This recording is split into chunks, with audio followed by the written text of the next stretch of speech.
We're going to go ahead and begin tonight's call. I really appreciate each and every person being on this call. My name is Andy the Gun Guy. I got this nickname after quitting my marketing career, which I was working with Sony and Betty Crocker and Gillette, Pampers, Iams, all of these big name brands. I actually left that world specifically because of the Aurora, Colorado Batman massacre. I basically quit my job, got my first basically became a licensed instructor, and then bought my first gun the same weekend. Coming from a very anti-gun family in Massachusetts, I wasn't able to grow up with firearms, but after a long period of time and some soul searching, I realized that the Second Amendment really is for everybody in the civilian world. And that's really the experience that led me to devoting my life to helping people become certified firearm instructors. And now I help experienced shooters become certified instructors and build their business using high-tech marketing techniques. Along the way, a lot of my clients asked me, hey, what about gunsmithing? Do you know anything about gunsmithing? How do we do gunsmithing? And I reached out to the most prestigious gunsmithing school in the nation, American Gunsmithing Institute, and spoke with Gene Kelly, who is a serial entrepreneur, an educator, published author, licensed '07 contractor, classically trained gunsmith. This guy is the real deal. And I said, Gene, let's get together for everybody that you and I work with and talk with, and let's try to, develop, just get people to, discuss how to become certified, how to become a gunsmith, what does it mean and what does it look like? So, Gene, I'm so glad you're here. It's really great to have you on this webinar here. Hey, thanks, Andy. I appreciate it. I'm always happy to spread the news about my passion, which is gunsmithing. Guns and firearms in general since I was a teenager. Being a gunsmith provides a lot of freedom for an individual. Some people are doing it as a second income, some are doing it as a primary income. So we discuss all that. Happy to discuss, all the aspects of gunsmithing as far as the business, the training, and so on. Gene, I got to tell you, this book that you've written, Becoming an American Gunsmith, it just really lays it out in a really productive manner. And I just absolutely love your book here, Gene. I've got it, had it next to me the last few days and really dove in. But, one of the things that really kind of shocked me was my definition of a gunsmith. I thought it was something different. And I've been in the gun world for 12 years, right? I've been in the gun industry as a leader in this industry for quite some time. And I didn't even know what a gunsmith was. So why don't we start there? Tell me, what is it, Gene? What is it? What is a gunsmith? What does it mean to be a gunsmith? Sure. So, Andy, a gunsmith is someone that really understands the design function of a firearm, can identify where something is breaking down and then make the appropriate repair. Gunsmith is also capable of repairing parts, making parts from scratch, and even building firearms. So where the confusion often happens is some people are actually at an armor's level, and they are saying that they're gunsmith, but they really don't understand complete design, function, and then repair.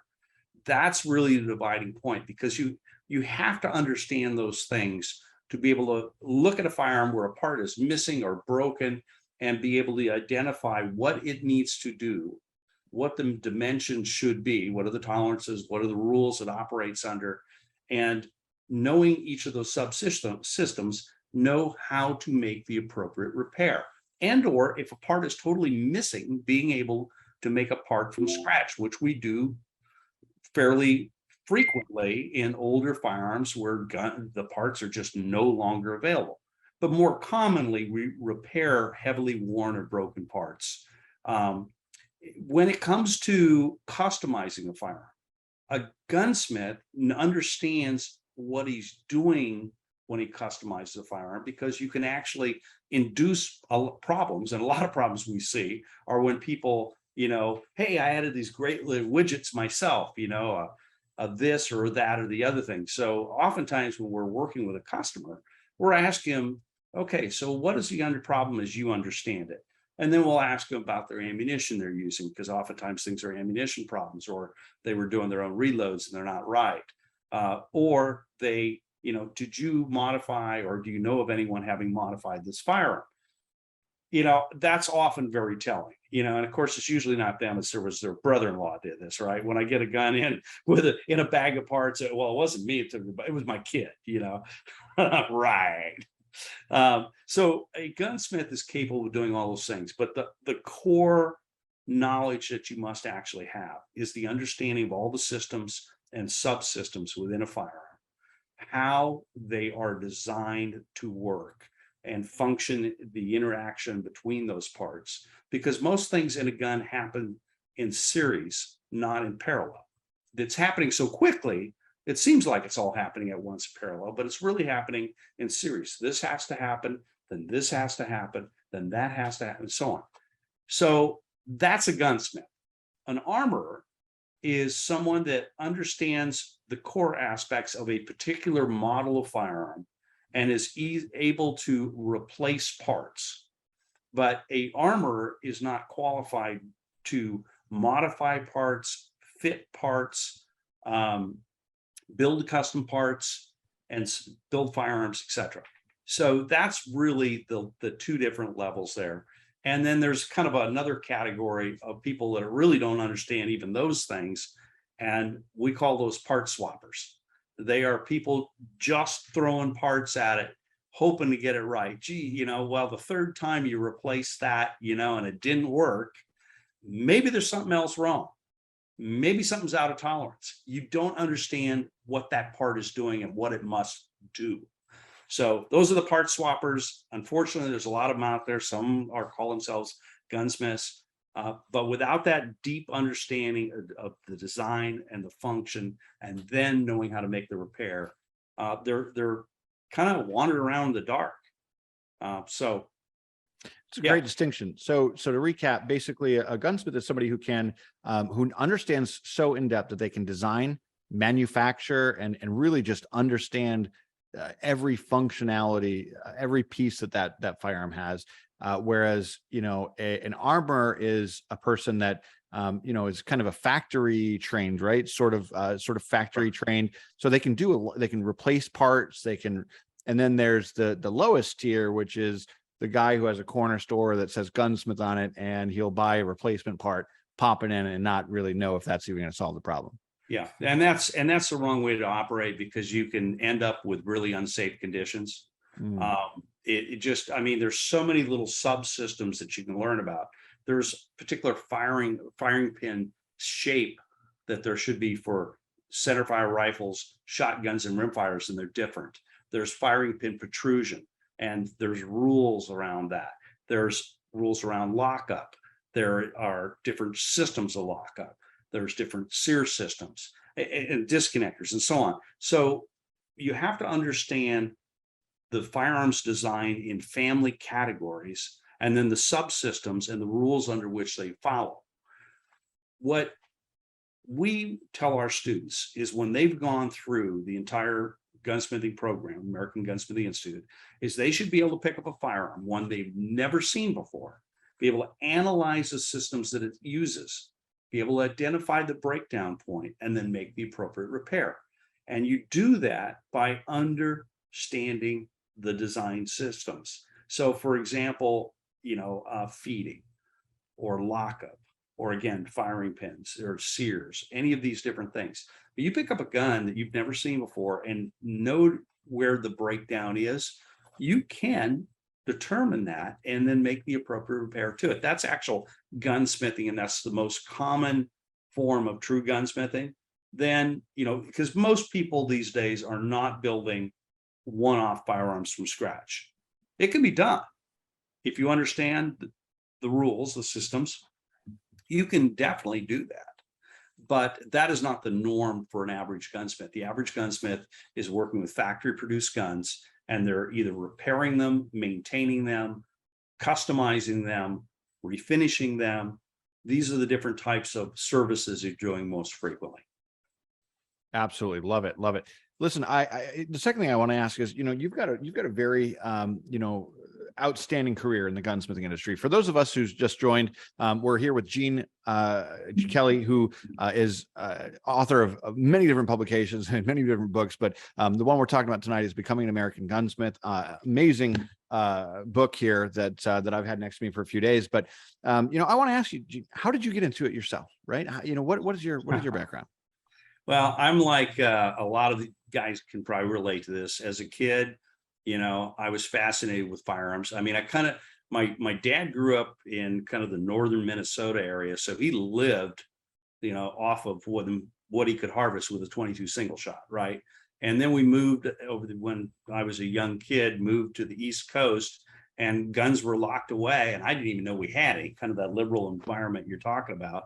Not that my dad was liberal, but just kind of the society that we were stuck in. And then we moved to what was at the time a free state, California, less so now, but it was where I got my first real exposure. And I mean, at like 12 and 13, I'm reading gun magazines and getting into this, and got into shooting and got my hunter safety and did all the different things. And then through high school, in high school, we were actually doing gun work and kind of mucking our way around. We didn't really understand everything like we should have. And that's one of the number one things that I hear from students when they're going through our program. They say, gee, I thought I knew a lot about guns, and now I realize I don't. And in fact, many of the things I was doing was dangerous. And so that's what we hear from some students as they're coming through. They're going, wow, eyes open. But as I graduated from high school, I did a year to junior college, and I went, I don't know, this isn't really for me. And I had a mentor, a shop teacher, that told me about the gunsmithing program at Lassen College. And so I checked it out. And at the time, there was a 3-year waiting list to get in. Wow. But I was encouraged by the head instructor to come during the summer and try and challenge the course. And that was a very eventful summer for me because my best friend, Mark Foster, and Daryl Holland, who's one of our instructors, is a renowned rifle builder and is shooting instructor for long range shooting. We all went to school together that summer, all three of us challenging the course. And that fall, we were invited back in, and because we worked our butts off. We were there when they opened the door in the morning and when they kicked us out at night. And we had the passion, and still have the passion for it. But from there, I learned from master gunsmith Bob Dunlap, and that was amazing because he was the one who developed this design, function, repair teaching system. Very analytical guy with an engineering background, had access to a lot of the factories behind the scenes because he did warranty work and consulting with them. So really great guy to learn from. 2.5 years through that program, I ended up getting hired out of school to work for Bob, went on to work at some other shops, started my own manufacturing company, Wow. which has led me to having that 07 license with the SOT. So I can work on machine guns, build machine guns, suppressors, all kinds of stuff. And that's kind of been the adventure. But along the way, I had been doing some training videos I worked in security for 30 years with an Israeli company in a few different places. And we were doing some training videos. And so we developed this training video methodology. And then I found out Bob Dunlap was going to retire. And I asked him about, so what's going to happen to your system? Who's going to teach this? And he's like, I don't know, maybe I'll write a book someday. It's not written down. It's me. Nobody. And I said, hey, I can't let that happen. So it took me about a year to convince him and to put this all in a video format so we could preserve it, because these systems don't change. A 1911 is over 100 years old, and it is virtually the same gun with the small changes. And we can go talk about that to the guys that are really into it, but it's basically the same gun. Many other firearms are using exact same systems from the 1911, just looks a little different. Well, then you move to like the Browning high power, and we use a building block approach to teach all these, because once you learn one platform, Then when we go to the next platform, we only have to teach you what's different. Mm. So where you have a link lockup on a 1911, you have a cam lock on the Browning high power. Same as when you get into the Glock and SIG and so on. But now with those systems, and you get a new firearm out, it's not radically different. It may look different, but they've changed the look. A lot of it's cosmetic. Some of it is materials, polymer versus aluminum versus steel. And most all of it rotates around the same core systems because we're using cartridge, we're igniting a cartridge, right? The ignition. And bullet is going downstream through a barrel, right? And okay, you have pressure. There's things you have to do with that. And that's where you have lockup and anyway, many of the subsystems. But when you understand all this, it's just a ton of fun because you don't just pick up a gun and go, oh, that's a cool looking gun. Oh, that shoots pretty cool. You look at the gun and kind of use your X-ray vision to actually enjoy what's inside of it and how it works. And then of course you can see some are really great and some are a little cheesy. So anyway. I love it. I love how passionate you are, Gene. I mean, obviously, you're a hero to many in America who've, gone through the American Gunsmithing Institute and gotten that experience. But, that leads me to a question. Gunsmithing isn't for everybody, right? What types of people, like who would make a good gunsmith? What sort of, and once we talk about that, we're then going to move over to, the steps to take to become a Sure. gunsmith. But for now, I want to know who is it for, right? Who would make a good gunsmith? Well, okay. So I'm going to divide this into a couple things. First off, there's a legal aspect of it. Who can be a gunsmith? Well, if you can possess firearms legally, then you can be a gunsmith. But if you have a felon or you're a prohibited person, you're not going to be able to get a federal firearms license, and therefore you can't be a gunsmith. Okay, at least not working for yourself under your own license. The next part of it is your personality. You can't expect always the easy button. Sometimes some problems are more difficult. You've got to noodle them out. You've got to think about it. You've got to be able to, you got to study. So there is a patience component to this. There's also a passion component, beyond just liking to shoot. A lot of guns, I don't know. I own more and more guns all the time, and yet seems like I get to shoot less and less all the time too. But part of the reason I own the different guns because I appreciate what that gun represents, or the system it uses, or how it was built, the quality of it, etc. So there's a passion for sure in this, and there's an honor system. I mean, we have a legacy going back to the Revolution and before. Okay. I mean, to me, there's nothing that represents freedom more than a gunsmith, because if the firearms aren't working, they're just hunks of steel or aluminum or plastic, whatever they are. So, firearms need to work, and they need to work well, and they need to work every time you need them to work.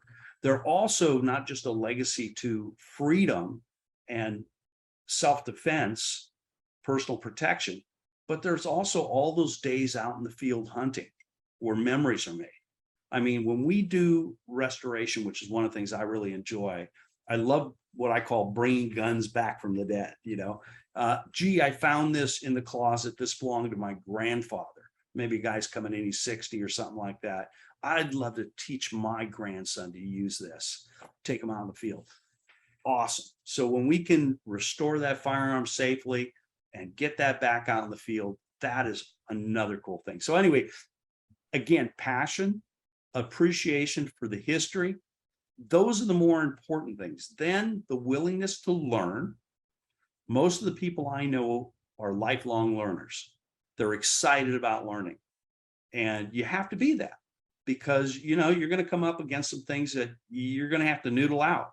What's happening here? Okay, I understand that it should be this and it should be that, and what's not happening here? Oh, okay, I get it. You also have to have some mechanical ability. There are some people that have just, it doesn't connect, but you don't have to be a brain surgeon. This is not that level of tactile skill. It does not require a lot of strength. It does not require a lot of money. which is nice. Most people I hear, we'll talk about that more, what's required shop setup. But personality wise, you have to love the firearms. You have to desire to learn. You have to be a little bit mechanical, but those are the main things. I love it. I love it. So, one of the things that, as I'm helping, as I find experienced shooters out there who have thought about becoming instructors, one of the biggest struggles that the folks that I speak to is just to start, right? Just to get started in becoming an instructor, or just get started with building their business, right? So, that's one of the things I want to encourage everybody in this room is, getting started, just taking the first step. What would be the first step? What is the path, and what would be a great first step for, somebody who, maybe they're not ready to dive into a whole new career, but they want to figure it out, right? They want to figure out if this is for them. Well, I mean, without being excessively self-promoting, I would say that, that reading the book, it's a pretty easy read. It's going to give guys an idea of a lot of the things I'm sure we're going to talk about. Another thing would be, get started on your guns. Okay. So at the very least, you'll get more appreciation out of your firearms if you go through an AGI armors course on a particular gun and get into the gun, have the confidence to tear it all the way down.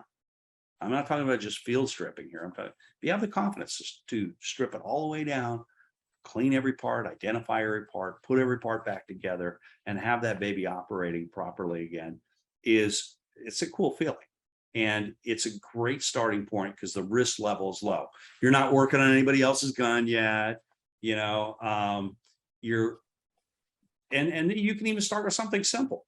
Start with a 1022, start with an 870, start with a 1911, whatever. These are all pretty simple guns to take apart and put back together and fully understand.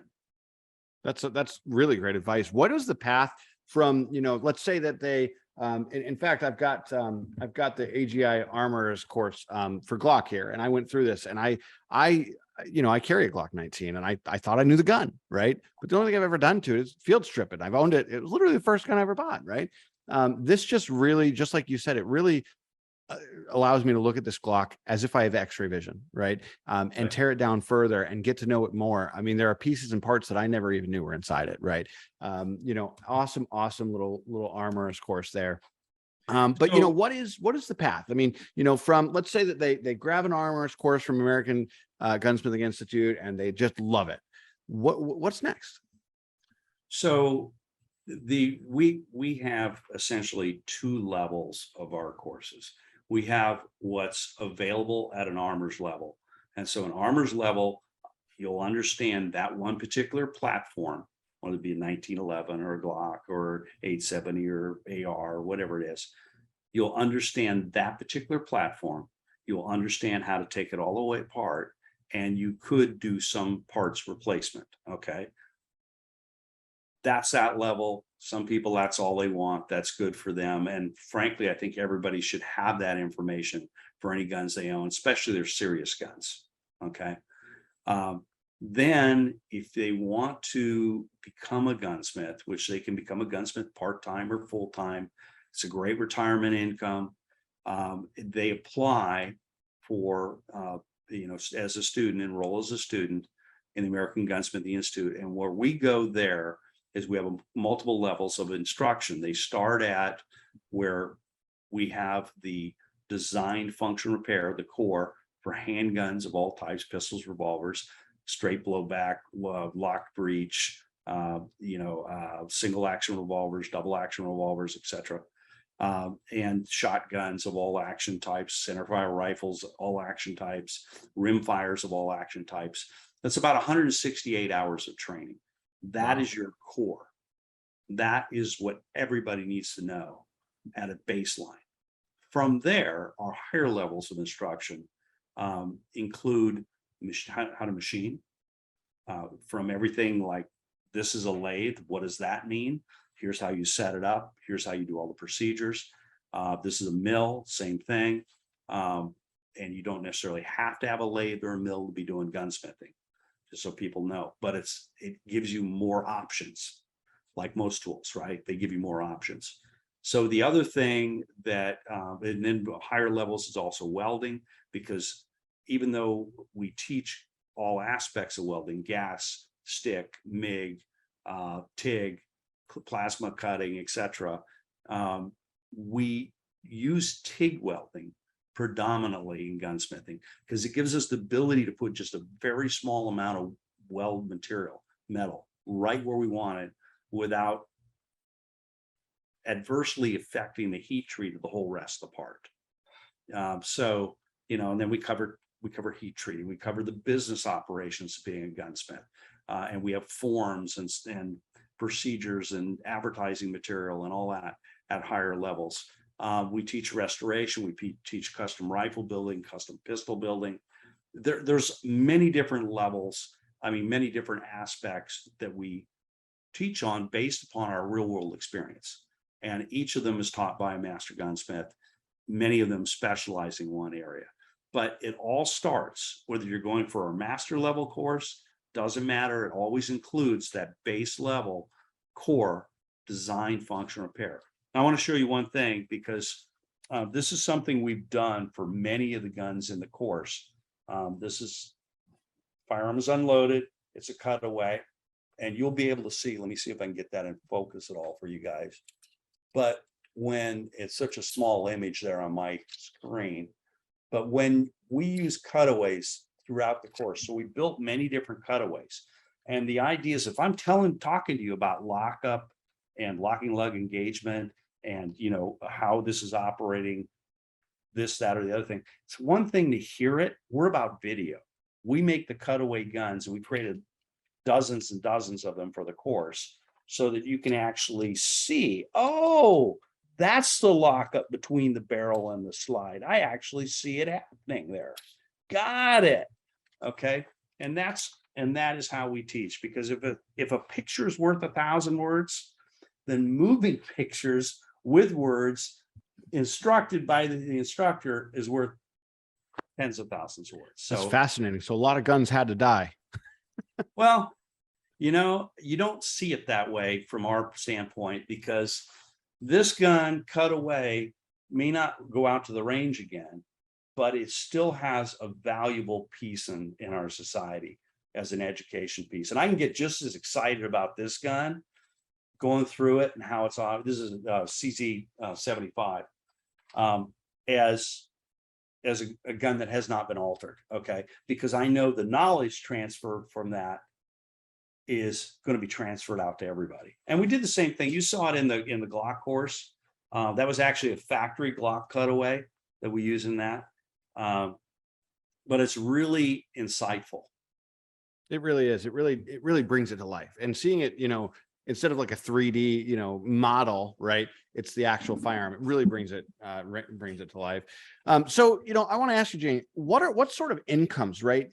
We've got people they're struggling right now with inflation and, fuel prices and food prices and everything. So a lot of people are looking for, side hustles or career changes or adding an extra level of income, to their families to help them in these times. So, what types of services, what streams of income can a gunsmith make? Is it all about repair, or what is it that a gunsmith can earn income? Really it's the passion of your heart. Okay. Some of our students, they have to learn and have to understand design, function, repair. They cannot do other things safely. But once they know that, they can do custom work. If you want to do or restoration, if you were like I was talking about, where you just want to do restoration, there are some significant dollars involved with restoration work, because you want to attract the right type of customer that can pay. I have this conversation with a lot of guys that have the wrong thinking. They're talking about, oh, geez, guy brought in an old shotgun and Ivor Johnson single shot and he wanted me to fix it. I told him, get that piece of crap out of here. I'm like, well, first off, you're an idiot and rude. But second, you have no understanding about business and value. So let's reframe that. Let's say that Warren Buffett brought in that same shotgun and said, hey, this is what I used to hunt rabbits with my dad or my grandpa.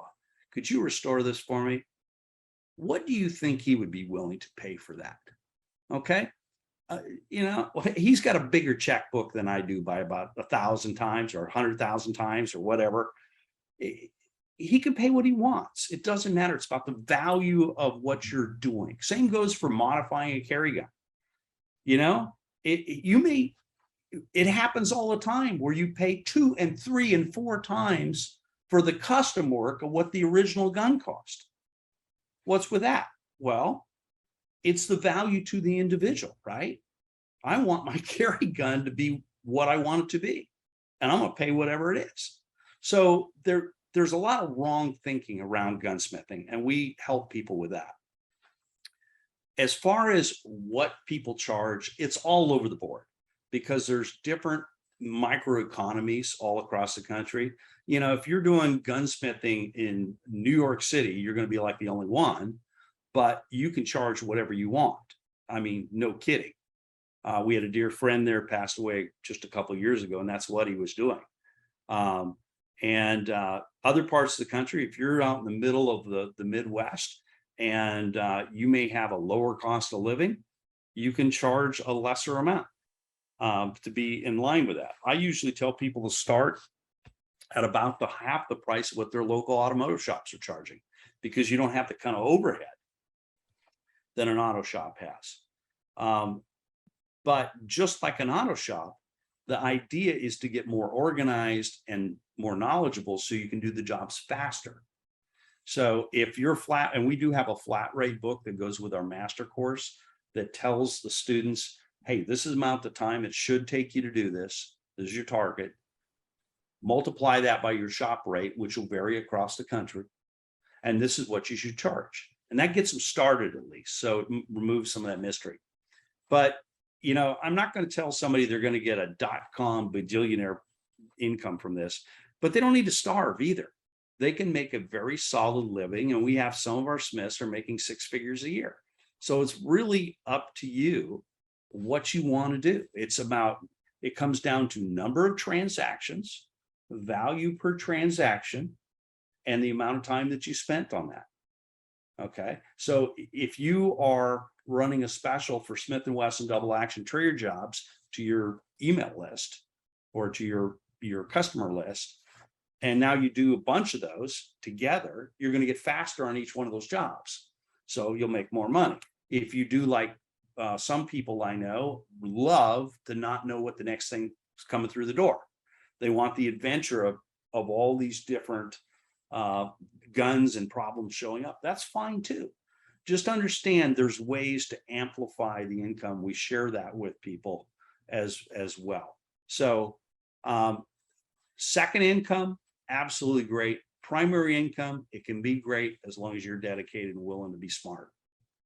Oh, Gene, great answers. Gene, we're coming up on the Q&A time, but before we get into that, I'd like to show everybody in the room, a couple of things, before we get into Q&A. First of all, once again, Gene's book, Becoming an American Gunsmith.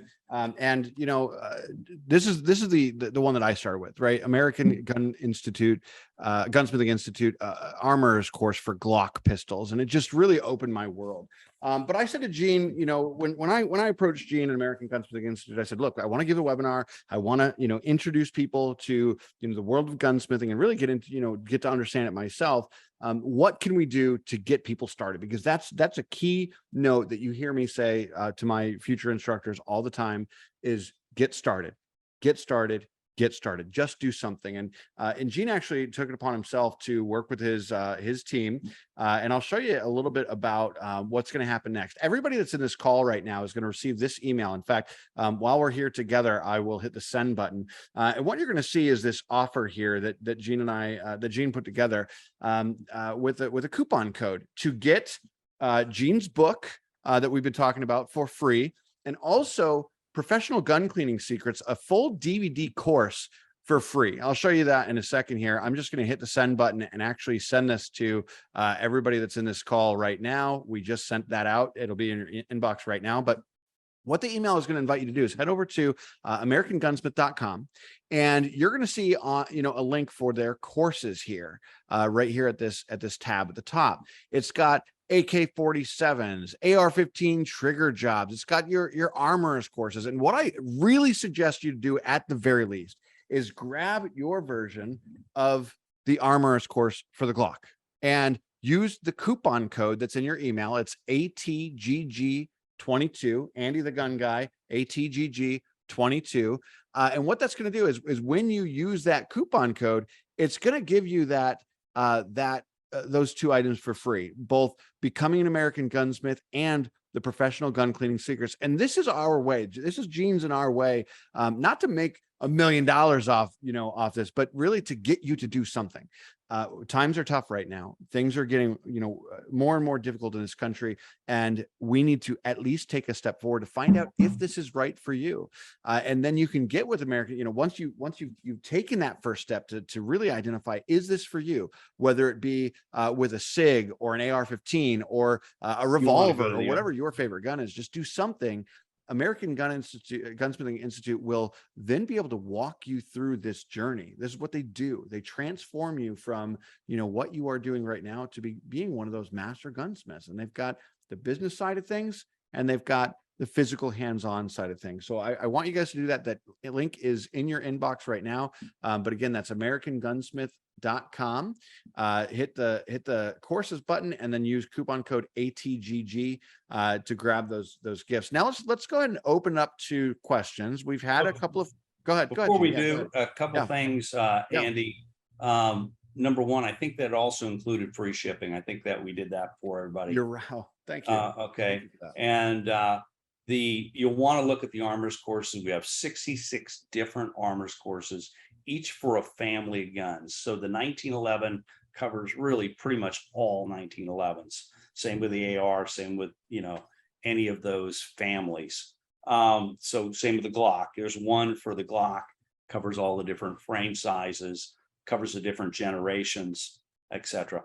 So there's a couple of areas that I get a lot of questions in. I'm happy to answer them as they come through.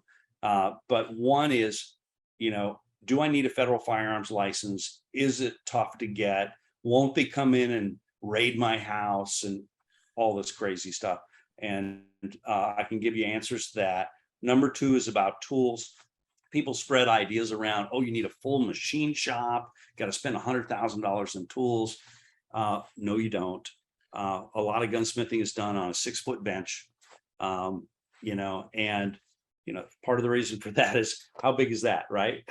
And even when you're working with a shotgun with a long barrel, it's usually less than 4 feet overall. So you don't need a lot of space. Most guns are held together with screws and pins. You need pin punches, you need proper hammers, which we show you all about that, and you need the proper screwdrivers. Beyond that, it's a good vise, some other specialty tools, and you can do a lot of work with just that. Now, you want to go beyond that. There's a couple of power tools we recommend. Again, not real expensive, a few $100. And later when you're ready, a TIG welder is a great thing to have.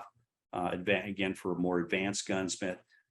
Lathe and mill, you do not need to have unless you're doing rebarreling and or sight work. Now, I use a small bench lathe as well, which is super handy for retipping firing pins, setting back pistol barrels, and so on. And those are not real expensive. So you do not need to go spend, tens of thousands of dollars on, a few $1,000s. You'll have all the tools you need to get rocking and rolling. Okay. And an FFL, easy to get as long as you don't have a felony or any kind of reason you're prohibited from owning firearms. You can get that in as little as 90 days at a cost of a couple $100, which is good for 3 years. And then it just renews pretty easily. So, and no, nobody can just come into your home at random hours. That they can only even inspect you on the times that you say you're open. Some guys are only open on Saturdays from 9 to 3. That's the only time they legally can come in. And by the way, they're not very interested in gunsmiths. They're worried about guys that are trying to sell guns out of the back door right out of the trunk or something, so I've had, and that's another thing we didn't talk about. I've been gunsmithing for over 40 years. I have had a federal firearms license almost that long, because I worked to begin with under some other people. And the American Gunsmithing Institute has been around for 30 years. And we've trained getting close to 10,000 gunsmiths over that time period. So anyway, there's some common questions. And I'll attest to that, Gene. Look, I've got a federal firearms license here in my house. And the ATF doesn't raid your house in the middle of the night. They call you and say, hey, we're going to be in your area on XYZ date. We see that you're open on Fridays. Are you good for 1 o'clock? And that, honestly, in the 12 years that I've been a federal firearms licensed dealer, it's happened twice, right? So it's really not a big deal at all. So we do have some, and by the way, some people are saying they haven't gotten the email yet. Check if you're in Gmail, you want to check your promotions tab, your social tab, and your spam folder. Anytime the word firearms are around, you can be willing to bet that the big players are going to want that to be in spam. So had a couple of questions on here. Carl asks, is it smarter to concentrate on a certain type of firearms, like just pistols or just rifles, or is it better to be a generalist? What's better? So it depends upon your market area and your personal passions.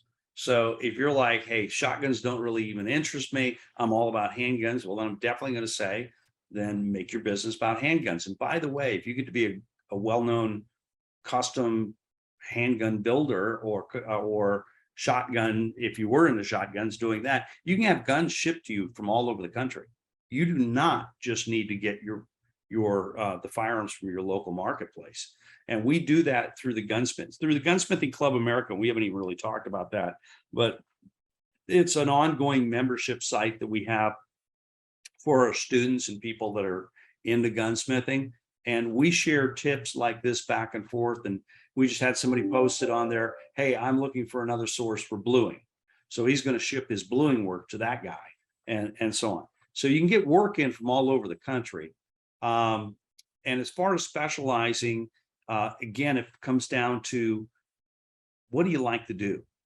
I think, and even if you do specialize, you do need the broad knowledge. And the reason why is I guarantee you that the guy that's paying $4,000 to have a custom 1911 built is going to come to you with a gun that he's got in his closet. Do you know what this is? Could you fix this? Or, this was my brother-in-law's, what, you know what I'm saying? They're going to want you to fix these. You can say no, but you want to at least have the full knowledge of it. So yes, there's generally more income in specialization, but you can do great as a generalist as well. Awesome. Edgar asks, he heard you use the word restoration a few times, and he said, what's the difference between restoration? Did you mean refurbish? What are the two differences? So restoration can come in multiple flavors. It's different from just repair. So repair is to make it functional again. Kind of like I was talking about with an old shotgun, a repair would be, oh, there's a spring missing, sear's broken, firing pin's broken, whatever. I repair those things or replace a part or make a part. Restoration is to try and bring it all back to some degree of originality. Now, I'm not saying if you've got a beautiful patina on an old shotgun or a Winchester 73 or a Colt Peacemaker, is you're going to take it to the buffing wheel and make it like new again and reblue it. You'll ruin the whole history of it. But there is a degree, and it's varying degrees. Some of those you do a degree of that, where I know guys that work on like Lugers, restoring Lugers for collectors back to like original condition. And it's got to look original. It's got to be, every aspect's got to be right. That's one cool thing. You're bringing it back to factory origin. Other restoration might mean to more of a preservation, where you've got an old Kentucky long rifle. There's a part of the mechanisms that's missing or broken, and you want to make a part that looks original. So it has maybe even it's functional again. Does that make sense to you? Right. That's fascinating. Absolutely is. And I've just got these ideas in my head of, if I'm going to go this path, what it is that I'm going to be doing. And I love history, and I love, being part of that. Angie says, how do you do background checks for each purchase? I can actually answer this. I can sum up becoming an FFL pretty easily, right? So this is called your acquisition and disposition book. Basically, when a firearm comes in, you put it on this side. When it goes out, you put it on this side and where it went to. And to do a background check, you basically have a form that is called your 4473. This one's filled out, so I'm not going to show you the front of it.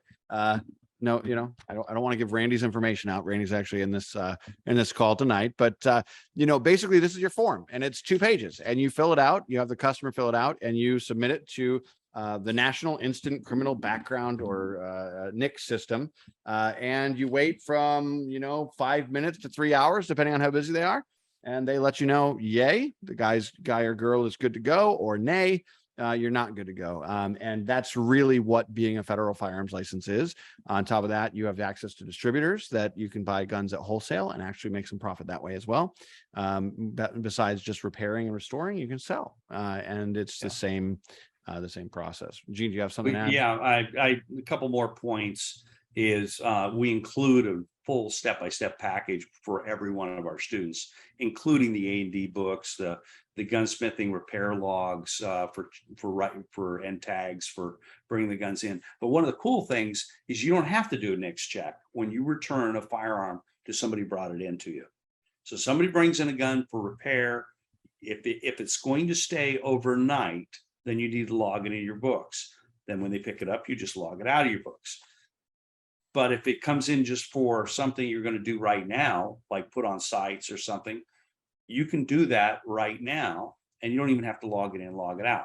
But you don't have to do any kind of background checks, because it's presumed that the person legally owned the firearm. They're not buying the firearm from you. If that is clear as a difference. Oh, that's so helpful. Rick actually asked a good question. He says, is an FFL required for the armory courses, for the armorers courses? No. Where the point where a federal firearms license is required is if you're doing a service for profit, or you're taking in work to keep overnight. So if you were working on your own firearms, you don't need an FFL.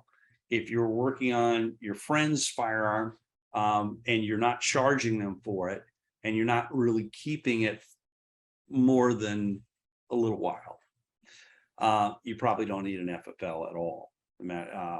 But if you want to get access to things like Andy said, which is, resources, wholesale, being able to buy and sell guns, buy restricted parts, all of that kind of stuff, an FFL is very useful for. And again, it's not the kind of threat that a lot of people would suggest that it is. There are about 50,000 federal firearms holders still in the United States today. Angie's worried about liability. She says, have you ever had law come into your gun shop because of, criminal purchase, or are they trying to, pull a fast one on you? How do you protect yourself from liability in this industry? Well, I think for starters, you follow the rules and just don't be stupid. Okay. And don't be greedy. There's MICE, right? Everybody know the acronym? I'll go give this to you for my security background. MICE is, basically money, ideology, compromise, or ego. Don't let any one of those things drive you. If there's somebody offering you money for something you shouldn't be doing, a little voice in your head says, I probably shouldn't do this. Listen to a little voice. It's same thing with ideology. Those guys, those bad liberals, and we're going to do this. I want you to just drill this little hole right here. No. Compromise. Well, I haven't been propositioned in the gun shop, unfortunately. So, and then ego, where that can take you. So avoid those things, and you're not going to have any problems. Liability wise, all kidding aside, if you understand design, function, repair, and you follow the safety teachings that what we teach, you're not going to have a problem. And in fact, you can get liability insurance. It's not very expensive. It's around $100 a month, and for a gunsmith operating a gun shop, and it is very unlikely that it'll ever be used. And in fact, our students get a discount from the vendors because they know that our students are properly taught. So it's always wise to have some insurance, but I go into full depth in our master course on setting up your business, what type of entity you should have, how to operate your business. So much more we can do here. But this is what we teach our students. It's not just gunsmithing. I believe in the holistic aspect of the business. I love it. And it looks like the final question, Edgar says, what type of FFL am I going to need? Which version? Okay. So the primary versions, the two levels that most gunsmiths would get, choice between the two. A 01 license, which is your regular dealer's license, or an 07 license, which is the manufacturer's license. The reason you would choose one or the other kind of depends upon what you envision your business doing.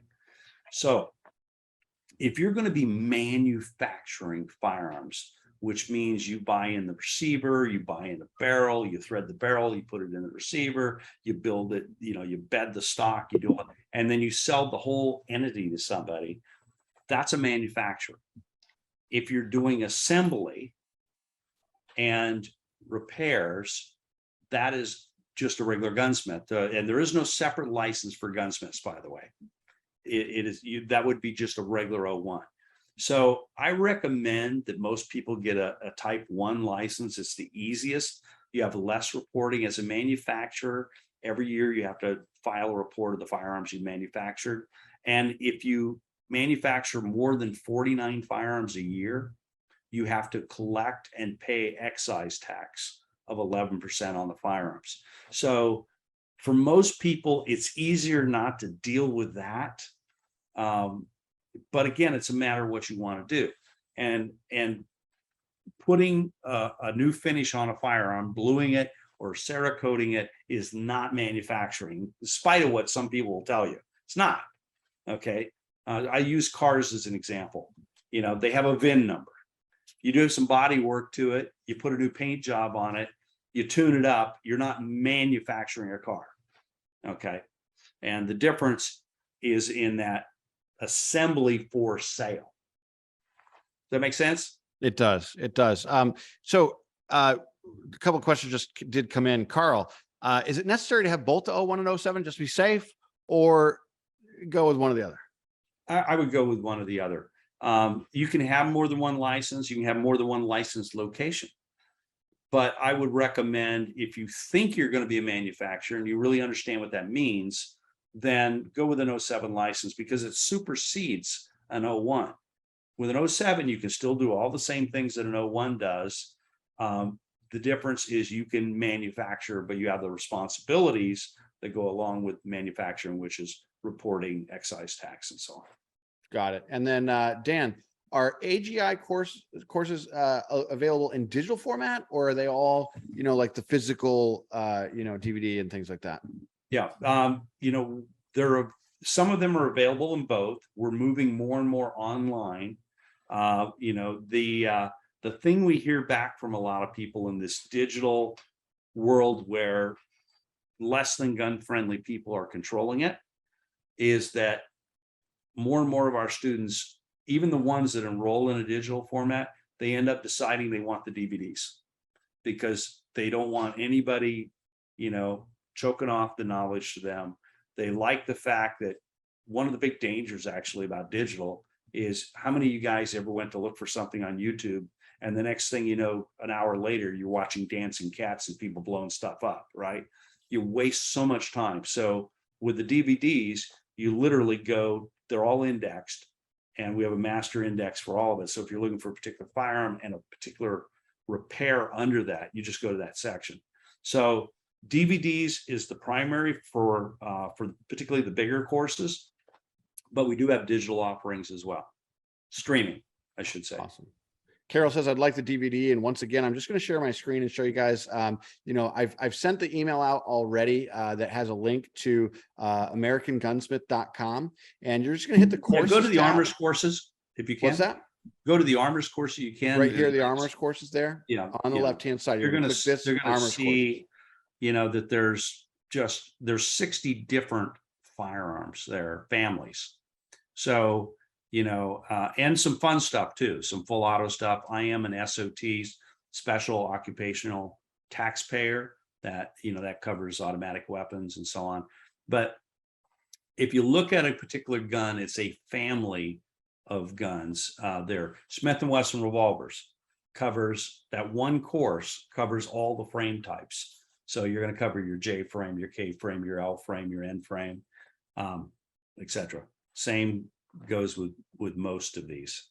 And I'll tell you guys, the reason that I chose the Glock is because it's my daily carry. It's the one that I have next to me, and I learned so much. It was unbelievable. I am a lot more comfortable with my firearm, knowing how it works internally. But if you like Taurus or Smith & Wesson or SIG or Springfield, if that's your, just get started with one of these. And again, using that coupon code Andy the Gun Guy, so ATGG 2022, or sorry, ATGG 22. Let's be specific. You're going to get a copy of Gene's book, here, which absolutely is worth the read. I've had it next to me the last few days, and you're going to get your professional gun cleaning secrets DVD course along with that, and free shipping on top of that, which Gene just mentioned now. So, the theme tonight, guys, is to get started. Stop thinking about things that you want to do in life and start doing. That's really what you want to do. Chris says, I just bought the Glock course and it came in Blu-ray and can't watch it. Is that a common thing? In Blu-ray? Yeah. Okay. We only have a couple of courses that are in Blu-ray. The Glock is one of them. And if there's ever any kind of problem, just let our customer service know and we'll replace it. Yeah, actually, and Pastor Angelo, hey, Pastor, I just said he just placed his order as well. So listen, Gene, absolutely phenomenal, meeting tonight. This is what I wanted, is to really just get on and explain how do people get started and what to do. Because even if they don't want to become a gunsmith, learning more about their own particular firearm makes them a better, safer shooter in general, and more responsible for their own firearms as well. And it can save them money for, repairing or upgrading or, adding more to their gun. John just said he placed his order as well. So, guys, I really appreciate that. Get on over there. And Gene, thank you so much for being here. Yeah, absolutely. If I can just a couple of points real quick. Yeah. We've got a moment. Is that you're absolutely right. You got to get started in life. That's how everything has worked for me. People that do. And you just got to make a choice and start. There are so many opportunities in this area. And it makes you a stronger and freer individual, because especially at our master levels, you essentially understand multiple trades. So, if you like being independent, like to be somewhat survival minded, the more tools you got in your mental toolbox, the better off you are. Amen. Amen, Gene. Well, Gene, I appreciate it, guys. Everybody, I appreciate it. And we'll be in touch soon. Thanks, guys. Appreciate you spending time with me. Thank you. Good night, guys.